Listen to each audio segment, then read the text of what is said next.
Pomerode Entrevista, o podcast das rádios Pomerode 104 FM, fala sobre saúde mental no trabalho, legislação nova, NR1 chegando aí.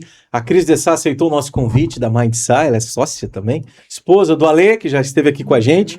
Seja bem-vinda, Cris, vamos falar do tema... Não, o Roberto já cantava, né? São tantas emoções. Seja bem-vinda, tudo bem? Tudo bem, gratidão pelo convite, Jean. Estou aqui um pouquinho, vai ser um prazer estar aqui e conversar, né? Essa é a nossa ideia, falar sobre emoções, falar sobre NR1 e o que está todo mundo preocupado de alguma forma, né? Deixa eu aproveitar, eu fiz a minha colinha aqui. A Cris Dessá, ela é psicóloga organizacional, especialista em desenvolvimento humano, mentora de mulheres empresárias coordena o Núcleo Mulher Empresária aqui da CIP. Ela é sócia administradora da MindSci, especializada em gestão e cultura e lidera o pilar da educação, unindo o rigor técnico e cuidado humano no desenvolvimento de líderes e cultura. Meu Deus do céu, hein? Um pouquinho. Desenvolvendo líderes. Adoro. Achando líderes. Adoro. Legal. E aí, Cris, como é que faz esse balance assim, com uma legislação batendo a porta? A gente percebe as pessoas mais carentes emocionalmente, uma vida tão conectada, tão atribulada. E aí, como é que faz esse tempero todo, hein? Não é fácil, hein? Olha, Jean, eu acho que a NR1 veio para dar uma nova cara, né, para os ambientes de trabalho. Algumas empresas até já têm isso, né, mas ela vem trazendo esse olhar principal, né, para as nossas emoções, para as emoções das pessoas que fazem parte, e a gente não está falando só de colaborador, a gente pensa em toda a hierarquia das empresas, né. Então, o que de fato a gente faz, a gente traz esse olhar, né, para os riscos psicossociais que estão ali invisíveis, né, porque a NR1 tem uma relação com o ambiente de trabalho. Então, como que esse ambiente de trabalho pode, de alguma forma, afetar ou não a saúde emocional de seus colaboradores, de modo geral. Isso vale para empresa grande, pequena, comportamento, assim, NR1, vale para todas, né, Cris? Como é que você define também? Então, a NR1, Jean, ela não é tão nova, né? Ela é desde de 1978. E ela é uma norma regulamentadora, só que a diferença agora, o que mudou, né? Por que está nesse auge? Porque antes ela tinha uma visão mais de análise de risco dentro do ambiente de trabalho, mais biológico, químico, físico, e agora, o que antes era só, né, para as empresas ter um olhar, era mais assim, não era obrigatório, então ter esse cuidado de alguma forma, né, com a saúde emocional das pessoas que estão ali naquele ambiente de trabalho, hoje ela se tornou obrigatória. Então, a empresa precisa de alguma forma olhar para os riscos desse ambiente de trabalho, os riscos psicossociais que qualquer colaborador pode vir a ter, né. Então ela passa a ter que mapear todas as áreas, em todos os setores, fazer uma pesquisa, seja através de um inventário, enfim, né, fazer toda uma pesquisa de campo envolvendo os colaboradores, para entender quais os riscos que essa empresa tem hoje, riscos psicossociais que podem desencadear aí outras, doenças emocionais, enfim, né, a gente está falando aí de burnout, ansiedade, depressão, toda um novo olhar para a saúde, né. Você tocou num ponto que é ansiedade, né? Eu falava até com outros entrevistados, até com o doutor, é um pouco do mal do século, né? A ansiedade. Talvez por esse mundo ser tão rápido, tão ligeiro, tudo muda tão rápido. Como é que faz esse balanço, né, hein, Cris? A ansiedade, ela tem a sua partida ou a sua participação fundamental nisso tudo também? Parte daí ou ela é só mais um fator também? A gente vem num movimento de agito do mundo, né, a gente vem mudando muita coisa, e eu acho que acompanhar esse movimento faz com que a gente, de alguma forma, de uma forma comum, gere essa ansiedade ou a gente queira dar conta de tudo, então o mundo se tornou muito rápido.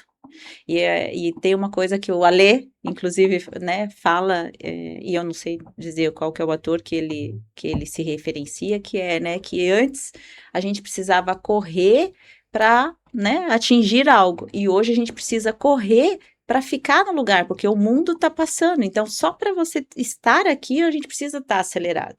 Então, acho que isso é uma das maiores preocupações, assim, dentro da saúde emocional.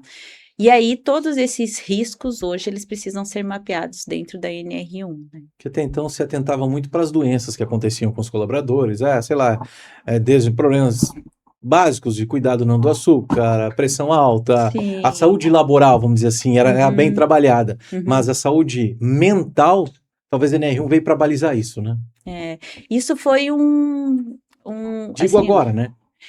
o que que aconteceu? Em 2023, a gente tinha uma média de 200, se não me engano, 270 mil afastamentos por saúde mental.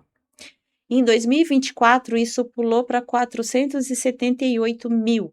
Quase dobrou. Então, a gente teve quase um aumento de 70% nos afastamentos. E aí, em 2025, nós chegamos a mais de 540 mil afastamentos, se não me engano. Então, a gente está falando de quase dobrar o número de afastamentos em 2 anos. Então, tudo isso culminou para que, de alguma forma, a gente comece a olhar isso. Quer dizer que é só o trabalho que é problema? Não, a gente tem, né? A gente está falando do mundo agitado, a gente está falando de todas essas outras demandas que a gente tem de energia, né? Todo esse agito. Então, não é Problemas na só família, o que vem, problemas na agentes externos, vamos dizer família, assim, né? Não só sim, no trabalho, né? vários outros fatores. Mas o que vem se trazendo? Eles afastam da empresa. A gente acredita, se não me engano, a Previdência Social, se não me engano, eles levantaram que cerca de 3 trilhões são são prejudicados pela produtividade, por esses afastamentos hoje. Então, há um déficit hoje de produtividade que é decorrente desses afastamentos. Então, a gente consegue mensurar hoje dentro da NR1, enfim, dentro das empresas, o buraco que isso está levando.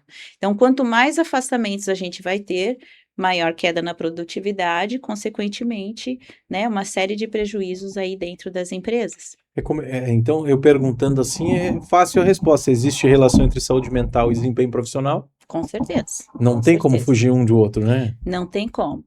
O que a gente vê? A NR1 ela veio de alguma forma para avaliar justamente esses ambientes de trabalho. Então, a gente levanta riscos hoje psicossociais que estão atrelados a esse ambiente. Então, eu vou ver o estilo de gestão, por exemplo, como que é essa gestão hoje? A gente vem num movimento, num mundo que a gente vem mudando, né? Do autoritarismo, da liderança por Aquele punição. top-down, vem de baixo e tá tudo certo. Vem de cima, perdão, Isso, top-down, né? então, tipo, a gente vem mudando muito. Então, acho que a NR1 veio principalmente para caracterizar essa mudança também de mundo que a gente tem, que a gente vem passando. Então, a gente fala, por exemplo, estávamos falando sobre filhos, né? Uhum. A gente também mudou a nossa forma de educação, a gente também mudou a nossa forma de educar hoje. Então, antes, né, a gente sabe que tinha uma educação mais tradicional e que era, de alguma forma, mais punitiva, né? Então, ou faz, era o tal do ou faz, e muitas vezes, né, ou tá com medo, ou isso é medo ou é respeito? E a gente brinca, né? Mesmo numa liderança, isso é medo ou é respeito? Então, hoje, a diferença do estilo de liderança também vai influenciar.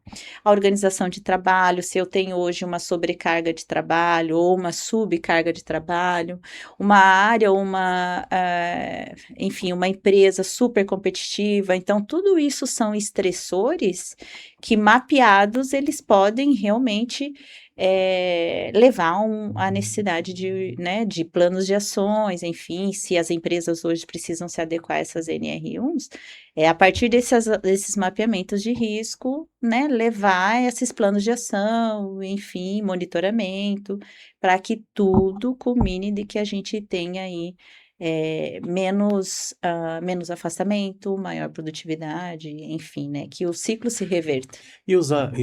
As lideranças seriam os agentes transformadores ou aqueles que botam para baixo de vez? Não. A liderança, por si só a liderança, ou entra esses outros aspectos que nós falamos também? Porque muitas vezes, dá um exemplo, né, hipotético, aqui o colaborador não está produzindo, a Uhum. liderança está cobrando, muitas vezes, Uhum. porque também precisa ter um padrão, a Sim. cultura organizacional, precisamos entregar a produção dessa forma, existe uma linearidade na comunicação, mas Uhum. ele brigou com a esposa, ele está com o filho doente. Como é que faz essa identificação, hein, Cris? Isso é um trabalho semanal? Como é que aglutina tudo isso e se consegue ter um resultado, hein? Hoje a liderança é responsável, a gente fala que a liderança tem praticamente 70% de responsabilidade no engajamento de uma equipe. E isso é um indicador bem alto. Bastante, hein? Então, a liderança, a gente fala, enquanto nós estamos no campo da legalidade, a gente está falando de NR1. E quando a gente vem para o campo científico das relações, a gente está falando de segurança psicológica. E segurança psicológica tem um pouco até do que a gente estava conversando também antes. O ambiente está propício para que as pessoas possam ser quem elas são, de alguma forma. E elas possam assumir erros, porque a gente estava falando, né? A gente também vou trazer um Errar é pouquinho humano, né? do que a gente estava falando antes. Errar é humano, né? Então faz parte. Mas hoje, o quanto, se eu cometi um erro dentro da empresa onde eu trabalho, quão seguro eu estou para assumir esse erro? O quão seguro eu estou para pedir ajuda para alguma coisa que de repente eu não estou dando conta, ou que eu não sei fazer, de fato. Aí entra a liderança, eu tô contigo e vamos lá, né? Aí entra a liderança, aí entra a segurança psicológica que a gente pode também tratar, né, nessa temática envolvendo um pouco da NR1. Como disse, né, NR1 é legalidade, né, é o quanto é processos legais, enfim, que agora a gente tem uma legislação para seguir, e segurança psicológica é o que vai acontecer nesse ambiente, né, é as relações. Porque se a gente pode resumir de alguma forma a NR1, é que a gente está falando dessas mudanças, né? Pensando em riscos psicossociais, a gente está falando das relações, o quanto esse ambiente, né? Qual é a energia desse ambiente? E não na energia quântica, ou nada nesse nível, mas como é esse ambiente? As pessoas estão ali de alguma forma seguras, se sentem seguras, têm facilidade, podem se expressar de alguma forma, com respeito, lógico, né, com vários valores, mas será que esse ambiente ele é propício para aprendizado, por exemplo? Ou se eu assumir um erro, eu posso ser punido? Que não adianta só bater a foto na hora do café, todo mundo junto e botando um sorriso a par, né? Uhum. Todo mundo sorriso, mas depois, aí dizia minha mãe, vede como se amam, briga todo mundo lá dentro depois da foto, né? É ou não é? Sabe aquela É, foto que a gente bate, que tá todo mundo assim, e daí de aham, repente a gente sai da foto, tá todo mundo de cara fechada? é. É tipo A isso. rede social tem muito disso, a gente vê, né? Muito, Muito muito. influencer, né? Que infelizmente está usando a ferramenta de forma errada, que eu não estou criticando, mas estou dando Uhum. alguns exemplos, né? Porque levanta a câmera, bate pro sorriso, depois fecha a cara e segue. Tudo bem que em alguns momentos a gente precisa atuar, Muito. né? Obviamente. Faz Sim. parte, né? Uhum. Mas ter essa habilidade. E eu vou tocar num ponto importante que eu acho que só não fala só de liderança, mas a Uhum. palavra empatia. Se nós tivéssemos 10% de empatia, se o meu colega não está com dificuldade naquela atividade, eu estou do lado, Uhum. às vezes eu não preciso nem acionar a própria liderança, né? O fator Sim. coleguismo, parceria, não precisa ser o melhor amigo, né? Uhum. Mas entender que a cultura da empresa é essa, a gente precisa dar resultado, todo mundo ganha, o PPR vai vir Uhum. forte no final do ano. Talvez a empatia também ajuda muito no ambiente de trabalho. Sim, sim. Isso, eu vou trazer o termo falta de apoio, ou apoio, né? Que seria essa parceria entre próprios colegas, que também é um dos riscos que é avaliado dentro levantado, né? Dentro dos riscos psicossociais da NR1. Porque o que acontece? A gente não fala só de liderança, porque você não está lá numa empresa sendo só liderado, você tem colegas.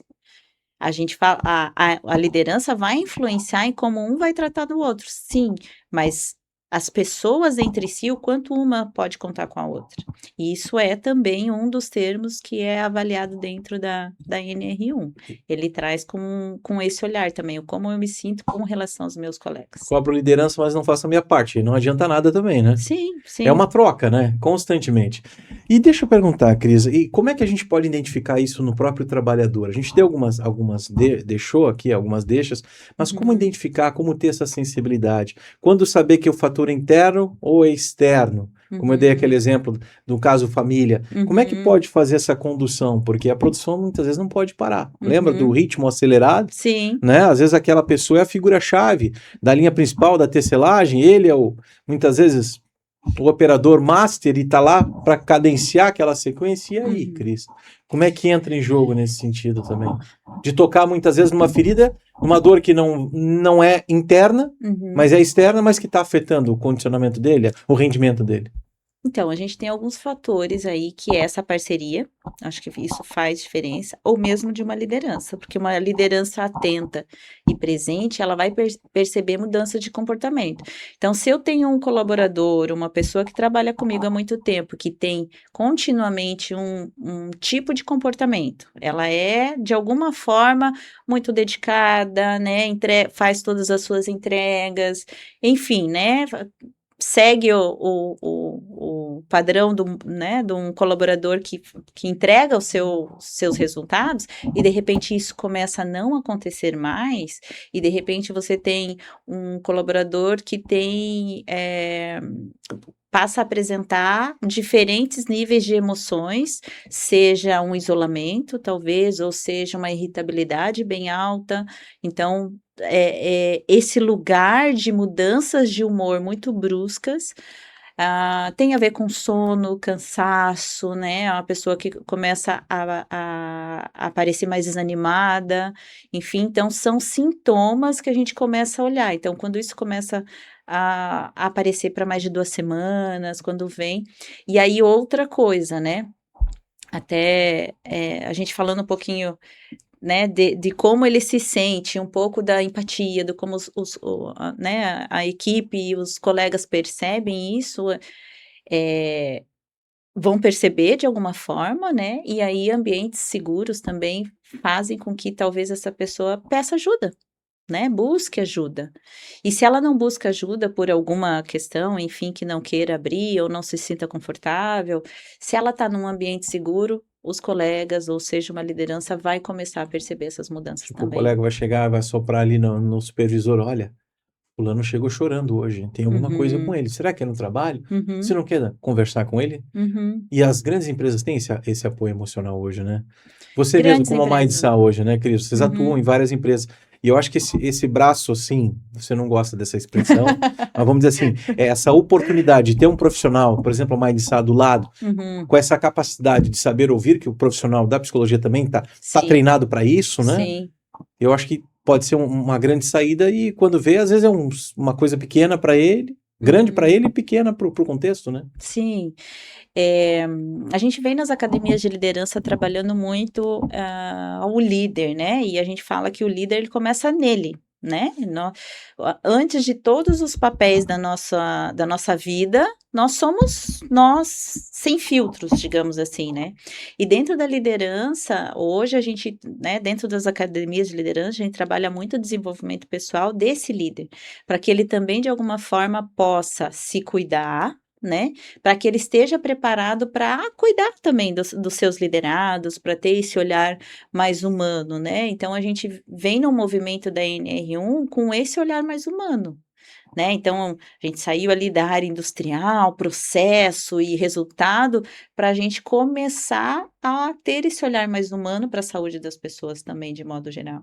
Então acho que isso tudo vem caminhando para a nossa evolução, para que esse olhar de mudança do olhar humano, de entender os problemas, né, enfim, daquele indivíduo, para saber, de alguma forma, se preocupar e não só, a gente não só se colocar nesse lugar de que a gente tem que se preocupar com o outro, mas que a gente coloque-se no lugar de que também de pedir ajuda, da Eu vi gente que você tocou nesse poder. ponto mais uma vez, a questão de deixar ele à vontade, que se sinta à vontade de buscar apoio. Isso, Mostrar que vocês estão ali para apoiá-lo, né? isso, Seja isso se faz for todo o supervisor, o colega do lado, seja, isso vale para qualquer tipo, né? Se eu tô doente, eu preciso de ajuda, eu preciso pedir ajuda. exato, Eu não tenho que ter exato, orgulho próprio e tentar vencer sozinho muitas vezes, né? Porque exato. com o impacto de uma doença que eu sofro, eu tô na empresa, vem o impacto psicológico, dependendo da Uhum, gravidade, né, Cris? uhum.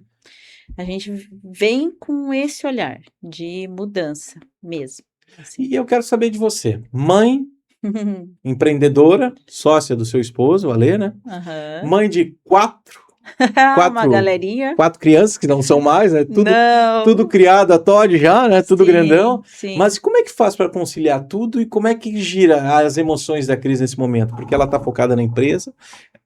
Coração de mãe a gente sabe como é que é. Filho é um Sim. pedaço da gente, eu sou pai. Sim. Mãe mais ainda, né? Uhum. Como é que concilia isso tudo como um pilar também, Cris? Porque às vezes discursar, falar e defender o benefício de um terceiro, Uhum. né? Estar ali apoiando um terceiro. Mas e as suas emoções? Como é que ficam nesse ponto também, hein, Cris? Como psicóloga, hein? Como eu brinquei antes, né? Psicóloga também é humana. Mas ninguém tinha escutado ainda.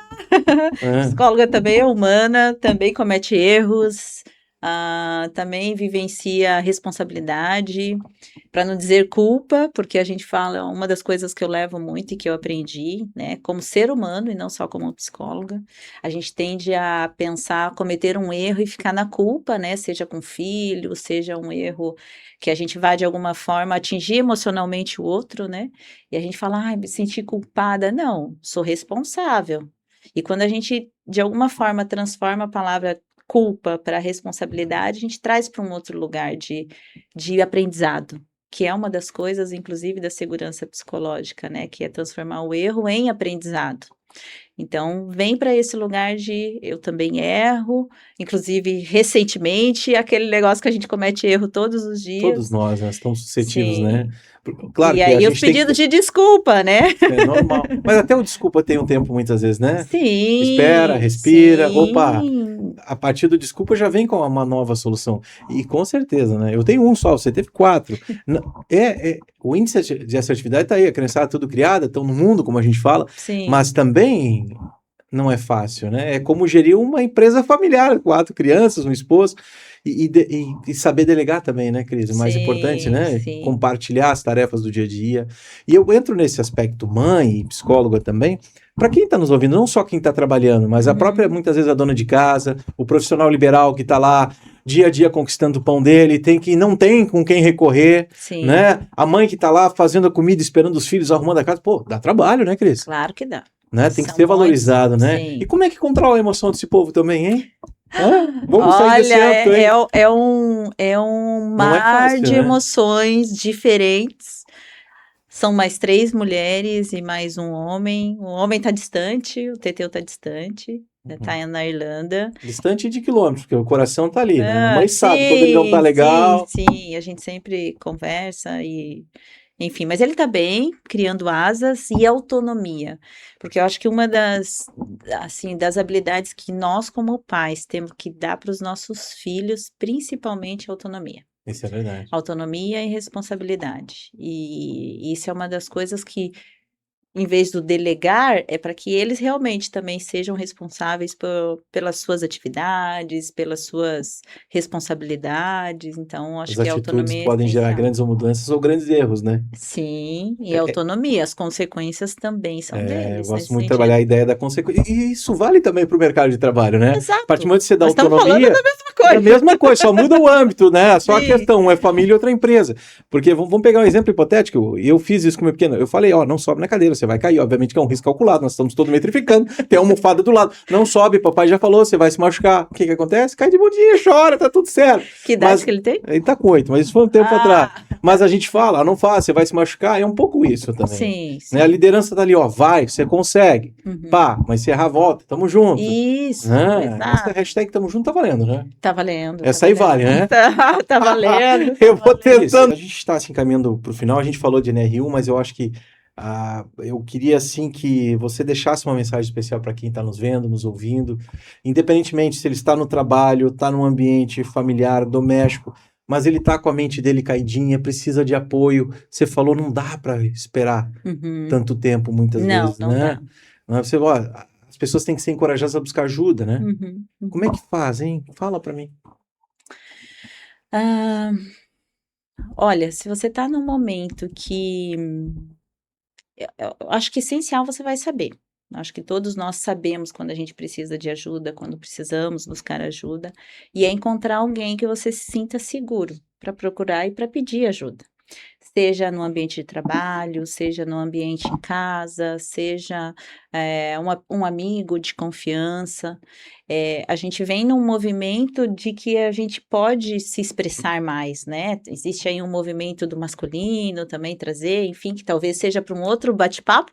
Claro que sim, Ó, voltaremos. já me Não, convidando. já está convidado, espero que tenha gostado, já tá convocado. Mas assim, né, nesse movimento de você saber pedir ajuda, porque nós, de alguma forma, fomos criados que a gente tinha que se virar. Porque você lembra do caiu, levanta? Isso.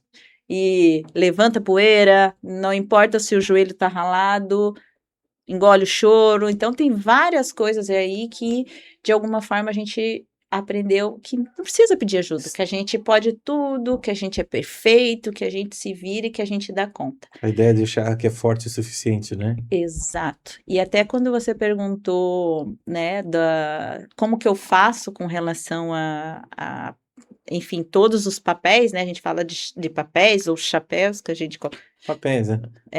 que a gente coloca, é tendo certeza que a gente não consegue dar conta de tudo, que a gente dá conta do que é possível naquele dia. E que algumas coisas vão ser prioridades à medida que a gente vai fazendo que vai acontecendo. Nossa prioridade era estar aqui agora. Então, o nosso papel de mãe está de lado, meu papel de empresária está de lado, o seu papel de pai está de lado.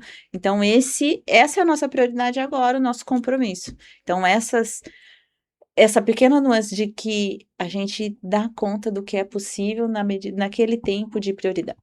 Ou seja, se eu tô com muita saudade do meu filho, segura a ansiedade, que daqui a 2 horas você vai estar lá e vai dar um beijo carinhoso, um abraço nele e vai matar a saudade. Sim, um pouco esse é isso, é o né? momento, esse é o momento. E a responsabilidade que você falou, né? E a responsabilidade. Pra gente fechar, eu brinco sempre com meus entrevistados, brinco falando sério. Eu gosto muito de definir a palavra amor. Mas amor é essencial em tudo que a gente faz, né? Sim. Na família, no trabalho. Mas eu vou quebrar essa palavra, né? O amor começa com que letra? Atitude. O que vem à sua cabeça? Tem uma frase que eu amo e que tem tudo a ver com atitude. Comece por você a mudança que você quer ver no mundo. Essa frase me acompanha em tudo que eu faço, em todos os lugares que eu vou, em todas as academias. Começa por você. Então, toda mudança que eu quero começa em mim. Depois do A vem o? M. Mudança. Aí a mudança, ó, tá na mesma frase. Comece a mudança. Legal. Depois vem o O? Oportunidade. Como é que você define? Todos os momentos são oportunidades de fazermos melhor. Essa você vai falar com classe, com tranquilidade. Vem o R. R me remete à responsabilidade. Somos responsáveis por aquilo que cativamos. Cris Dessá, obrigado. Seja muito bem-vinda sempre. Estamos juntos, até uma próxima. Espero que tenha gostado. Sempre importante a gente transmitir um pouco da nossa energia, aquilo que a gente tem. Cada um tem uma visão de mundo, né? Obviamente adequados à nossa realidade, aquilo que nós vivemos todos os dias. Mas sucesso, jornada longa, e eu espero encontrá-la mais vezes aqui. Gratidão pelo nosso momento. Te vejo daqui uns tempos, então. Bora, hashtag tamo junto. Obrigado. Valeu, Cris Dessá, da MindSA, psicóloga organizacional, esse bate-papo especial para a gente falar sobre a NR1, mas a gente falou sobre muita emoção, né, Cris? Falou sobre a vida como um todo, né? Sim. Então a gente percebe que aquela ideia, né? Mente sã, corpo sã, né? Isso aí. Atividades, silêncio, autocuidado, alimentação, essenciais. Bora pra cima, então, né? Bora. Valeu, obrigado. Podcast Pomerode Entrevista fica por aqui. A gente se encontra numa próxima edição. Obrigado ao João Vitor pela técnica. Obrigada, Seguimos João. juntos. Hashtag tamo juntos, João. Até a próxima. Tchau.